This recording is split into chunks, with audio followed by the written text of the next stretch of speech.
This is a proof from Euclid's Elements, Book 1, Proposition 32, on the sum of angles of a triangle. This proposition says that given a triangle, ABC, that the sum of the angles of this triangle is equal to 180 degrees. Or as Euclid would have said, it equals two right angles. This proposition requires the use of Euclid's fifth axiom about parallel lines.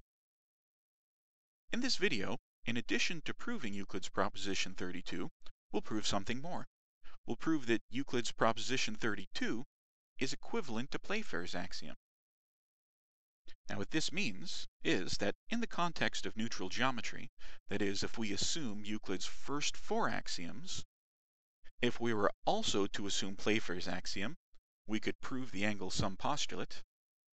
But conversely, if we assume just Euclid's axioms 1 through 4, and we also assume that the sum of the angles of a triangle equals 180 degrees, we would be able to prove Playfair's axiom as a result.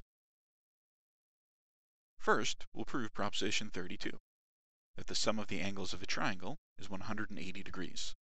We're given the triangle ABC, and we'll mark these angles as alpha, beta, and theta.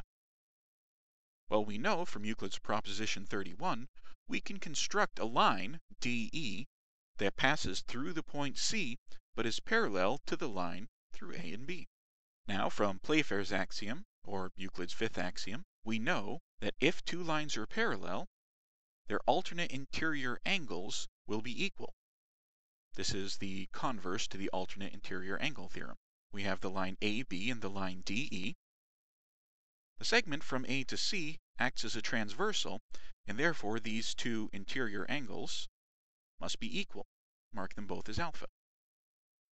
Similarly, the segment BC acts as a transversal to both these lines. Therefore, these alternate interior angles are both equal. We'll mark them both as beta. We actually have even more angles that match up as alternate interior angles. For instance, this angle is equal to this angle, which is the sum of alpha and theta. So this lower angle here, the exterior angle to the triangle ABC, that will be equal to alpha plus theta.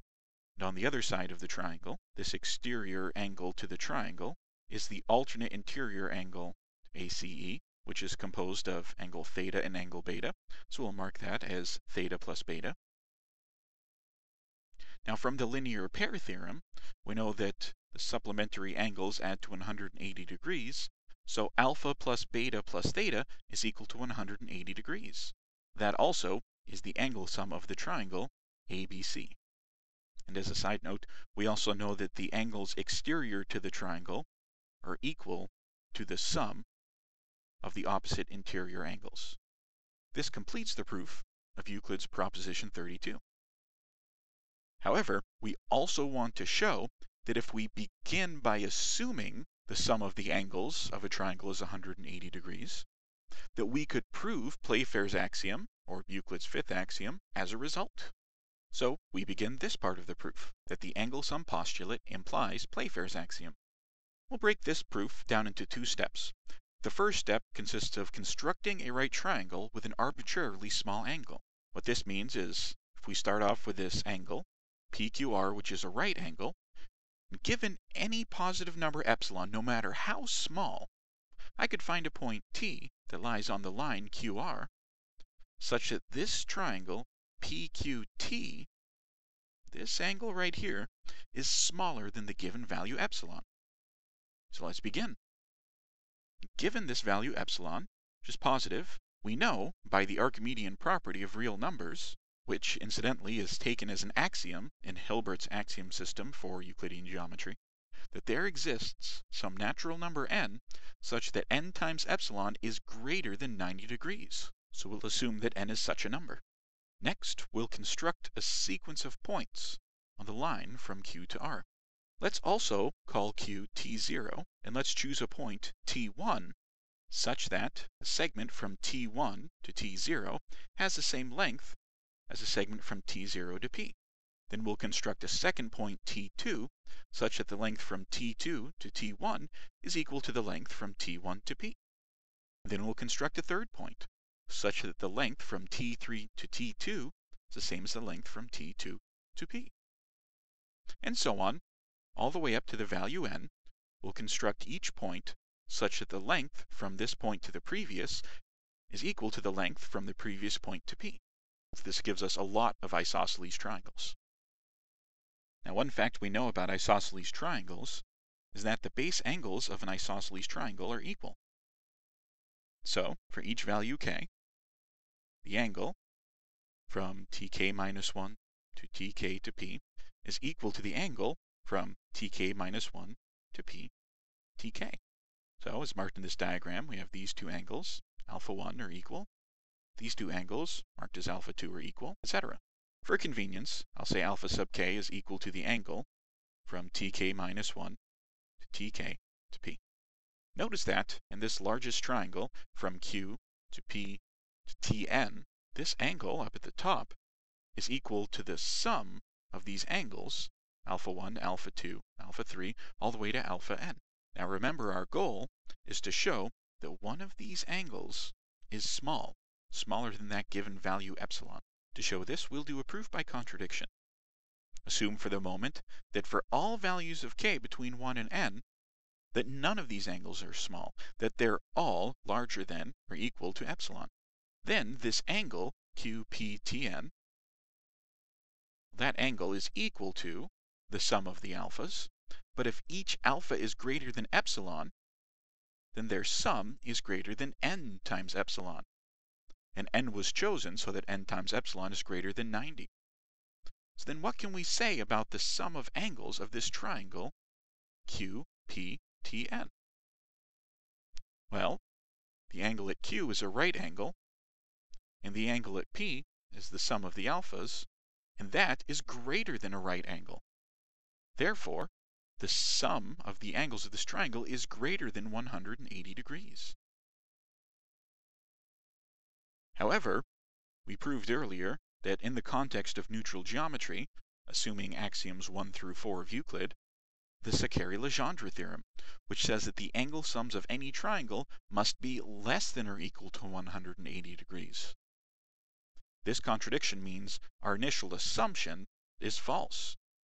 These angles cannot be all greater than epsilon, therefore at least one of these angles is smaller than epsilon. But if one of these angles is smaller than epsilon, then that means that the right triangle, from P to Q, to whichever point, that triangle has an angle smaller than epsilon. And that completes step 1, showing that we can construct right triangles with arbitrarily small angles. Next, we complete our proof. Step 2, called the goal is to show that if we assume the sum of angles of a triangle is always 180 degrees, then, in the context of neutral geometry, we can prove Playfair's axiom about the nature of parallel lines. Now this statement is logically equivalent to its contrapositive, meaning that if we prove the negation of Playfair's axiom implies the negation of the angle sum proposition, then the original statement is also true. So we'll take this approach. First, we'll assume that Playfair's axiom is false, that given any line L and a point P, we can construct more than one parallel line to L that passes through the point P. Our goal is to produce a triangle whose angle sum is not 180 degrees. So we have our given line L and the point P not on this line. We can use the double perpendicular construction to create our first parallel line. So first, draw a line perpendicular to L that passes through P. We'll call that line K. So this is a right angle. Then we'll construct a line perpendicular to K that passes through the point P. We'll call that line M. Now because Playfair's axiom is assumed to be false, there must be a second line parallel to L that passes through the point P. We'll call that line N. This line N and this line M form some angle. We'll call that epsilon. Now step 1 from above says that we can find a point T such that triangle PQT, this angle at T, which we'll call alpha, that angle is smaller than this given value epsilon. So we will assume T is a point which meets that criteria. Now what can we say about the angle sum of this triangle PQT. Well, the angle sum is 90 degrees plus alpha plus this angle TPQ. We'll call that angle beta. So this value is less than the value if we add a little bit more to it.